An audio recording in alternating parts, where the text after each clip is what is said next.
ರನಾ ರನಾ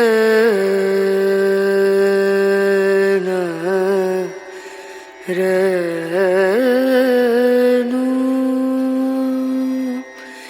ರೇ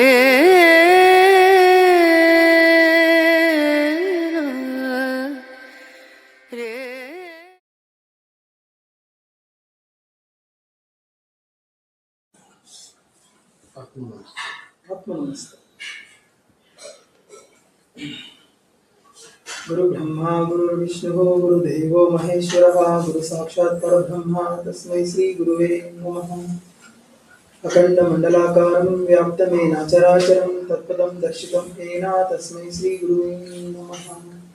अज्ञानतिमिरान्धस्य ज्ञानाञ्जनशलाकया चक्षुरुन्मीलितं येन तस्मै श्री गुरुवे नमः।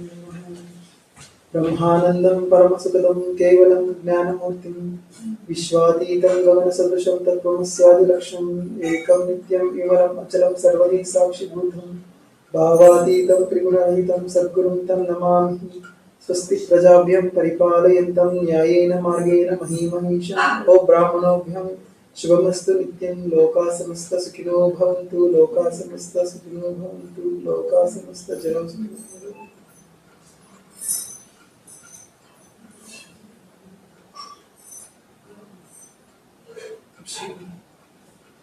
शिवानंद परमहंसने नमः।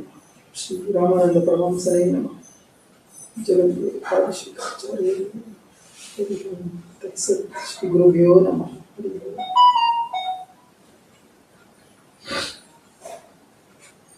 ಇಷ್ಟು ಗುಣಗಳನ್ನು ಹೊಂದಿರುವ ಅವನೇ ಮಾನವನು ಜಯಶ್ರೀ.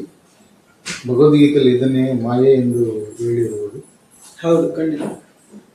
ಇದು ದೈವೀಯಶು ಗುಣಮಯಿ ಮಮಮಾಯ ದುರದ್ಯಯ ಅಂತೇಳಿ ಸ್ವಾಮಿ ಭಗವದ್ಗೀತೆಯಲ್ಲಿ ಹೇಳಿರೋದೇನಂತಂದ್ರೆ, ನನ್ನ ದೈವಿ ಶಕ್ತಿಯಿಂದ ಹೊರಬಂದಿರುವಂತಹ ಮಾಯೆಯನ್ನು ಗೆಲ್ಲುವುದು ಯಾರಿಂದಲೂ ಸಾಧ್ಯ ಇಲ್ಲ.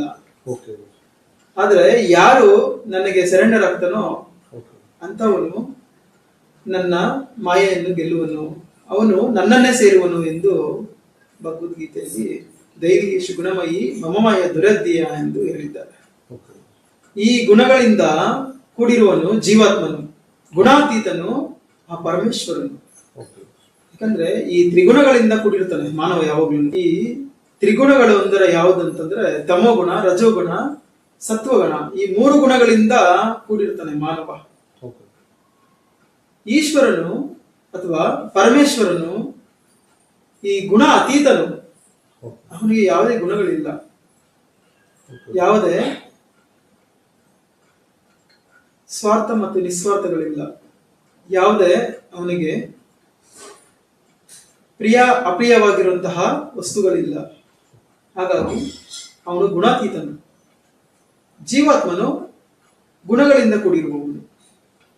ನಾವು ಯಾವಾಗ ಈ ಮೂರು ಗುಣಗಳನ್ನು ದಾಟಿ ನಾವು ನಾಲ್ಕನೇ ಸ್ಥಿತಿಗೆ ಅಂದ್ರೆ ಊರ್ಧ್ವ ಸ್ಥಿತಿಗೆ ಅಥವಾ ಬಾಹ್ಯಾಕಾಶ ಸ್ಥಿತಿಗೆ ತಲುಪ್ತೀವೋ ಸಾಧನೆಯ ಮುಖಾಂತರ, ಆಗ ಇವನು ಕೂಡ ಮೂರು ಗುಣಗಳನ್ನ ದಾಟಿ ನಾಲ್ಕನೇ ಗುಣದಲ್ಲಿ ಹೋದಾಗ ಈ ಜೀವಾತ್ಮನು ಪರಮಾತ್ಮನಲ್ಲಿ ಸೇರುತ್ತಾನೆ. ಇದು ನಿರಂತರವಾಗಿ ನಮ್ಮಲ್ಲಿ ನಡೀತಾ ಇರಬೇಕು. ಈ ಸಾಧನೆ ನಿರಂತರವಾಗಿ ನಮ್ಮಲ್ಲಿ ನಡೀತಾ ಇದ್ರೆ ಒಂದು ಸ್ಥಿತಿಯಲ್ಲಿ ಈ ಜೀವಾತ್ಮನು ಆ ಪರಮಾತ್ಮನಲ್ಲಿ ಸೇರುವಂತಹ ಒಂದು ಸಂದರ್ಭ ಏರ್ಪಡುತ್ತೆ. ಆ ಸಂದರ್ಭದಿಂದ ಜೀವಾತ್ಮನು ಪರಮಾತ್ಮನ ಆಗುವುದಕ್ಕೆ ಸುಲಭವಾಗಿ ಸಾಧ್ಯ ಆಗುತ್ತೆ. ಹಾಗಾದ್ರೆ ನಮ್ಮಲ್ಲಿರುವ ಆತ್ಮವೇ ಎಲ್ಲ ಜೀವಿಗಳಲ್ಲೂ ಇರುವುದು? ಹೌದು. ಮಮಾತ್ಮ ಸರ್ವಭೂತಾತ್ಮ. ನಮ್ಮಲ್ಲಿ ಇರುವಂತಹ ಆತ್ಮವೇ ಸರ್ವಭೂತಗಳಲ್ಲಿ ಇರುವಂತದ್ದು. ಸಮೋಹಂ ಸರ್ವಭೂತೇಶು. ಆತ ಹೇಗಿದ್ದಾನೆ ಅಂತಂದ್ರೆ ಸರ್ವಭೂತಗಳಲ್ಲೂ ಇದ್ದಾನೆ. ಹಾಗಾಗಿ ಚರಾಚರ ಜೀವರಾಶಿಗಳಲ್ಲೆಲ್ಲದರಲ್ಲೂ ಆತ ಇದ್ದಾನೆ. ಏಕಂ ಅನೇಕಂ ಭವತಿ ಅಂತೇಳಿ ತಾನೊಬ್ಬನೇ ಅನೇಕದಲ್ಲೂ ಇರಬೇಕು ಎಂದು ಸಂಕಲ್ಪಿಸಿ. ಎಲ್ಲದರಲ್ಲೂ ಆತ ಇದ್ದಾನೆ. ಸಮೋಹ ಸರ್ವಭೂತೇಶು. ಆತ ಹೇಗಿದ್ದಾನೆ ಅಂತಂದ್ರೆ ಸರ್ವಭೂತಗಳಲ್ಲೂ ಇದ್ದಾನೆ. ಹಾಗಾಗಿ ಈಶ್ವರನಿಗೆ ಭೂತನಾಥ ಎಂದು ಹೆಸರು ಬಂತು. ಹಾಗಾಗಿ ಚರಾಚರ ಎಲ್ಲ ಜೀವರಾಶಿಗಳಲ್ಲೂ ತಾನಿದ್ದಾನೆ, ಸರ್ವಭೂತಗಳಲ್ಲೂ ತಾನಿದ್ದಾನೆ. ಹಾಗಾಗಿ ಈಶ್ವರನನ್ನ ಭೂತನಾಥ ಎಂದು ನಾವು ಕರೀತೀವಿ. ಈಗ ನೀವು ಯಾರು ಎಂದರೆ ಏನು ಹೇಳುವಿರಿ? ಅಹಮಾತ್ಮ ಗೂಢಕೇಶ.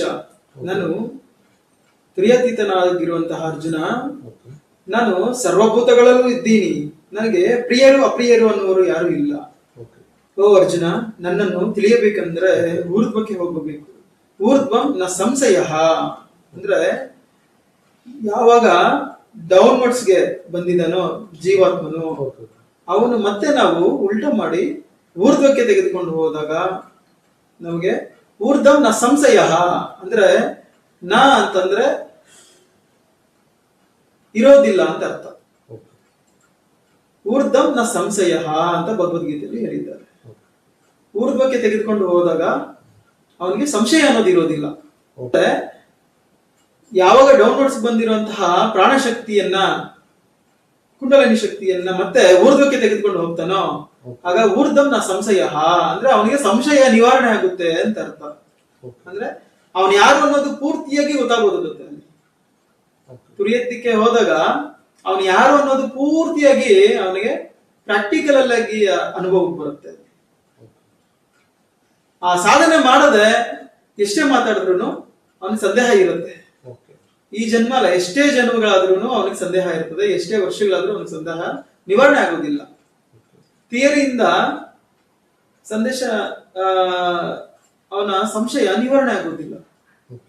ಅವನ ಸಂಶಯ ನಿವಾರಣೆ ಆಗ್ಬೇಕು ಅಂತಂದ್ರೆ ಅವನು ಡೌನ್ವರ್ಡ್ಸ್ ಬಂದಿರುವಂತ ಪ್ರಾಣಶಕ್ತಿಯನ್ನ ಸಾಧನೆ ಮುಖಾಂತರ ಅವನು ಊರ್ಧ್ವಕ್ಕೆ ತೆಗೆದುಕೊಂಡು ಹೋಗ್ಬೇಕು. ಯಾವಾಗ ಅವನು ಊರ್ಧ್ವಕ್ಕೆ ತೆಗೆದುಕೊಂಡು ಹೋಗ್ತಾನೋ ಆವಾಗ ಅವನ ಸಂಶಯ ನಿವಾರಣೆ ಆಗುತ್ತೆ. ಏಕೆ ಅಂತಂದ್ರೆ ಅವನು ಯಾರು ಅನ್ನೋ ಸತ್ಯ ಅವನಿಗೆ ಪೂರ್ತಿಯಾಗಿ ತಿಳಿದು ಹೋಗುತ್ತೆ. ಅಲ್ಲಿ ಪೂರ್ತಿಯಾಗಿ ತಿಳಿದು ಬಿಡುತ್ತೆ, ಸಂಶಯ ಅನ್ನೋದು ಇರುತ್ತಿಲ್ಲ. ಆಗ ಅಯಮಾತ್ಮ ಬ್ರಹ್ಮ, ತತ್ವಮಸಿ, ಅಹಂ ಬ್ರಹ್ಮಾಸ್ಮಿ, ಪ್ರಜ್ಞಾನು ಬ್ರಹ್ಮ, ಈ ಪದಗಳಿಗೆ ಅರ್ಥ ಸಿಗುತ್ತೆ. ಆವಾಗ ಸಾಧನೆ ಮಾಡದೆ ನಾವು ಬರೀ ಶಾಸ್ತ್ರಗಳನ್ನ ಓದ್ಕೊಂಡು, ಪುಸ್ತಕಗಳನ್ನ ಓದ್ಕೊಂಡು, ಒಂದಷ್ಟು ಗುರುಗಳ ಹತ್ರ ಹೋಗಿ ಅದ್ರ ಬಗ್ಗೆ ವಿಶ್ಲೇಷಣೆ ವಿಮರ್ಶನೆ ಮಾಡಿದ್ರೆ ಸಿಗುವಂಥದ್ದಲ್ಲ, ಅರ್ಥ ಆಗುವಂಥದ್ದಲ್ಲ. ಅರ್ಥ ಆಗ್ಬೇಕು ಅಂತಂದ್ರೆ ಸಾಧನೆಯನ್ನ ಕಲಿತು, ಸಾಧನೆಯನ್ನ ಮಾಡಿ, ಸಾಧನೆ ಮುಖಾಂತರ ಊರ್ಧ್ವಕ್ಕೆ ಯಾರು ತೆಗೆದುಕೊಂಡು ಹೋಗ್ತಾನೋ ಅವನ ಪ್ರಾಣವನ್ನ, ಅವನಿಗೆ ಊರ್ಧ್ವಂನ ಸಂಶಯ ಅಂತ ಸ್ವಾಮಿ ಹೇಳಿದ್ದಾರೆ. ಅವನಿಗೆ ಸಂಶಯ ನಿವಾರಣೆ ಆಗುತ್ತೆ. ಅವನು ಯಾರು ಅನ್ನೋ ಸತ್ಯ ಪೂರ್ತಿಯಾಗಿ ತಿಳಿದು ಹೋಗುತ್ತೆ ಅವನಿಗೆ. ಇದು ಇದರ ಒಂದು ಅರ್ಥ. ಹಾಗಾಗಿ ನಾವು ಇದನ್ನ ಅರ್ಥ ಮಾಡಿಕೊಂಡು ಪ್ರತಿಯೊಬ್ಬರು, ಸಿದ್ಧ ವಿದ್ಯಾರ್ಥಿಗಳು ಮತ್ತೆ ಪ್ರಜೆಗಳು ಕೂಡ ನಾವು ಊರ್ಧ್ವಕ್ಕೆ ಸಾಧನೆ ಮುಖಾಂತರ ಹೋಗೋ ಪ್ರಯತ್ನ ಮಾಡಬೇಕು. ಎಲ್ಲರಿಗೂ ಸಾಕ್ಷಾತ್ಕಾರ ಅನ್ನೋದು ಲಭಿಸಲಿ ಎಂದು ಆಶಿಸುತ್ತೇನೆ. ರ